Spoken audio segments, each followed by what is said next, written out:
ये क्या था? सीढ़ियों से आती उस चीख ने उन तीनों का ध्यान अपनी ओर खींच लिया। रानी लक्ष्मीबाई अभी तक ये तय नहीं कर पा रही थी कि दुश्मन कौन है और दोस्त कौन है। The danger is here. Anita, तुमको इनको लेकर किसी सेफ जगह जाओ। मैं देखता हूँ कि ये खतरा है क्या। नहीं, कोई नहीं जाएगा। महारानी जी, समझने की कोशिश करिए, आपकी जान खतरे में। मृत्यु के डर से भागना या छुपना मेरी फितरत नहीं है। अगर झांसी की तरफ किसी ने आंख टेढ़ी करी है तो मैं उसकी आंख निकाल दूंगी। तुम दोनों यहीं रुकोगे, मैं देख कर आती हूँ कि मामला क्या है। रानी लक्ष्मीबाई वापस सीढ़ियों की तरफ बढ़ी, लेकिन अगले ही पल उन्हें रुकना पड़ा, क्योंकि सीढ़ियों से किसी के ऊपर आने की आवाज आ रही थी। कौन कौन है वहाँ?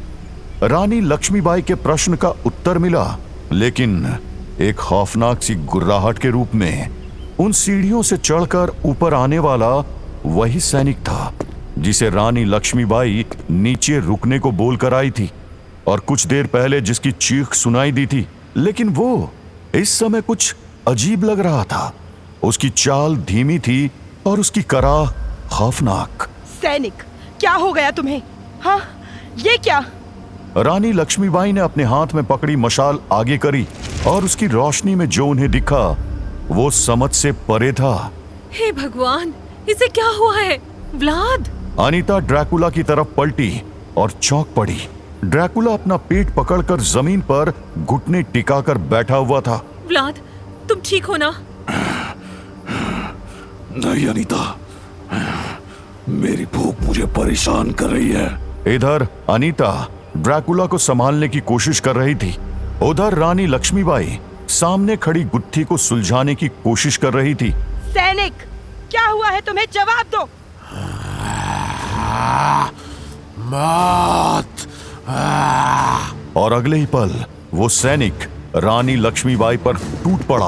अरे, ये क्या? उस सैनिक ने अपनी तलवार निकालकर रानी पर वार किया, लेकिन रानी ने बिजली की गति से अपनी जगह छोड़ दी और उस सैनिक का वार खाली चला गया। ये क्या कर रहे हो सैनिक? ये राजद्रोह है। रानी उस सैनिक को समझाने की कोशिश कर ही रही थी, लेकिन उस पर तो जैसे कोई भूत सवार था। अगले ही पल उसने पलटकर एक बार फिर रानी पर वार किया। होश में आओ सैनिक, पागल हो गए हो क्या? इधर रानी लक्ष्मीबाई उस सैनिक को रोकने की कोशिश कर रही थी और उधर अनीता ड्रैकुला को संभालने की। व्लाद, प्लीज उठो, महारानी की जान खतरे में है। मैं पागल हो रहा हूँ अनीता।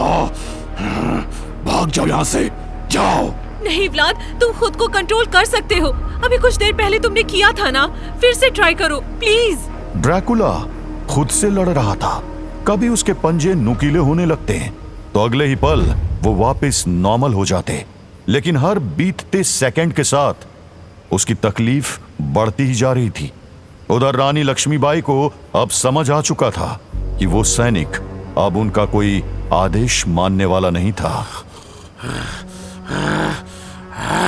लगता है तुमने तय कर लिया है कि तुम मेरा आदेश नहीं मानोगे। तो ठीक है, अब तुम्हें इस राजद्रोह की सजा देनी ही पड़ेगी। रानी लक्ष्मीबाई ने अपने युद्ध कौशल का परिचय देते हुए न केवल इस सैनिक के वार को विफल किया, बल्कि तेजी से घूमते हुए उसके पीछे जा पहुंची और उसकी पीठ पर एक गहरा घाव किया। मैं तुम्हें मृत्युदंड की सजा सुनाती हूँ। वो सैनिक संभल भी नहीं पाया था कि रानी ने अपनी तलवार उसके जिस्म के आर पार कर दी। वो सैनिक लड़खड़ाया और आगे जाकर दीवार पर जा गिरा। अब तुम दोनों। हाँ, ये क्या?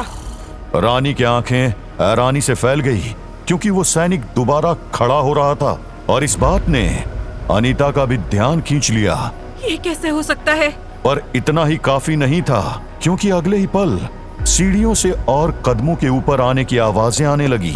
ये सब आखिर हो क्या रहा है? न रानी को कुछ समझ आ रहा था और न अनीता को, और जो इन सब बातों का एक्सपर्ट था वो अपने आप से ही लड़ने में व्यस्त था। नहीं, मुझे खुद पर कंट्रोल करना होगा। नहीं हो रहा। नहीं हो पाएगा। रानी लक्ष्मीबाई और अनीता तब तक घिर चुके थे क्योंकि 4 सैनिक ऊपर आ चुके थे और वो भी उस पहले सैनिक की तरह ही अजीब सी आवाज में गुर्रा रहे थे। ये सब तो मेरे ही सैनिक हैं, लेकिन इन्हें आखिर हुआ क्या है? ये तो नहीं पता महारानी जी, पर एक बात बिल्कुल क्लियर है कि इनके इरादे ठीक नहीं है। अभी तक तो मैं यही सोचकर अपने वार रोक रही थी कि ये इंसान हैं, पर अब ये साफ है कि यहाँ कुछ ऐसा चल रहा है जो इंसान की दुनिया से बाहर है। मैं भी आपके साथ हूँ महारानी जी। Let's do this. या! रानी लक्ष्मीबाई और अनीता उन सैनिकों से भिड़ गए। रानी अपनी तलवार से उनसे लोहा ले रही थी, लेकिन अनीता के पास कोई हथियार नहीं था। वो निहत्ती ही 2 सैनिकों के वारों से बचती हुई उनसे लड़ रही थी। ये मर क्यों नहीं रहे हैं? रानी ने अब तक कई बार उन सैनिकों को मौत के घाट उतार दिया था, लेकिन वो फिर खड़े हो जा रहे थे। अनीता भी बाकी दोनों के वारों से बचने के अलावा ज्यादा कुछ नहीं कर पा रही थी। और ड्रैकुला, वो तो मानो किसी और ही दुनिया में खोया हुआ था। No, I have to control my blood lust. मुझे कैसे भी करके ये करना होगा। ड्रैकुला का दिमाग झटके खा रहा था। उसकी भूख उसे ड्रैकुला बनने को उकसा रही थी और उसका दिमाग उसे उस साधु की बात याद दिला रहा था। तुम किसका खून पियोगे ये निर्णय तुम्हें ही करना होगा। लेकिन तभी उसके दिमाग में एक और आवाज गूंज उठी, एक जानी पहचानी आवाज। उठो व्लाद, कब तक अपनी असलियत से लड़ोगे? कब तक दूसरों के कहने पर जीते रहोगे? उठो और अपने सच को स्वीकार लो। देखो, तुम्हारे सामने 2 शिकार हैं। उठो और मिटा लो अपनी भूख। तोड़ दो सारी प्रतिज्ञा। बन जाओ जो तुम्हें बनना है।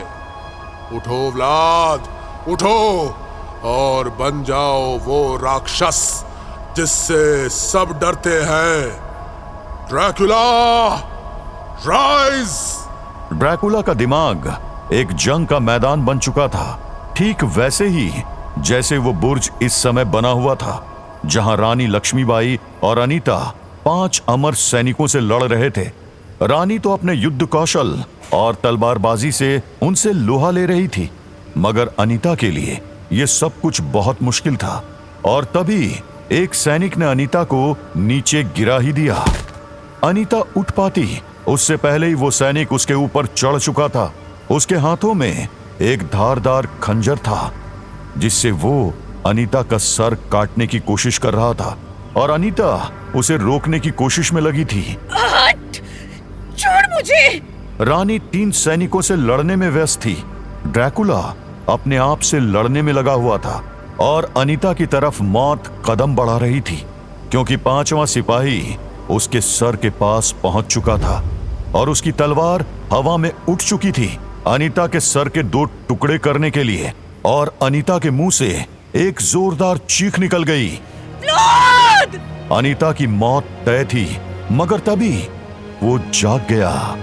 बस अब बहुत लड़ चुके तुम, अब थोड़ा घूम कर आओ तो अनीता के ऊपर से हटेगा या नहीं? समझ गया? चल मैं तेरी थोड़ी हेल्प करता हूँ। अनीता ने अपनी आंखों से वो मंजर देखा। व्लाद उसकी रक्षा के लिए आ चुका था और उसने आते ही उस 5वें सिपाही को उठाकर बुर्ज के नीचे फेंक दिया। ड्रैकुला ने अनीता के गले पर खंजर रखे उस सैनिक का भी वही हाल किया। देखते ही देखते वो बुर्ज के नीचे जा चुका था। व्लाद, तुम ठीक हो? फॉर नाउ, अब उठो, खतरा अभी टला नहीं है। ड्रैकुला ने अनीता का हाथ पकड़कर उसको खड़े होने में मदद की और फिर उसका ध्यान रानी लक्ष्मीबाई की तरफ गया, जिन्होंने अकेले 3 सैनिकों को बुर्ज की दीवार की तरफ धकेल के रखा था। बस बहुत हो चुका, अब ये खेल खत्म करने का समय हो चुका है। और अगले ही पल रानी ने अपनी तलवारबाजी का जौहर दिखाया, जिसे देखकर अनीता के साथ साथ ड्रैकुला भी हैरान रह गया। रानी ने तीनों का सर उनके जिस्म से अलग कर दिया था। उम्मीद है अब ये दोबारा नहीं उठेंगे। ये अभी खत्म नहीं हुआ है क्वीन। हाँ? तुम? रिलैक्स महारानी जी, व्लाद अब कंट्रोल में है।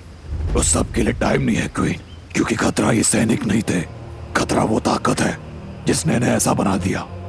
और जहां तक मेरा एक्सपीरियंस कहता है, ये सिर्फ एक डिस्ट्रैक्शन था, एक भटकाव। उसका टारगेट कोई और है, आप नहीं। मैं नहीं हूँ तो फिर कौन? कोई ऐसा जो झांसी का फ्यूचर है, आपके किंगडम का फ्यूचर। ड्रैकुला के वो शब्द रानी लक्ष्मीबाई के कानों में गूंजने लगे और अचानक उन्हें सब समझ आ गया। दामोदर,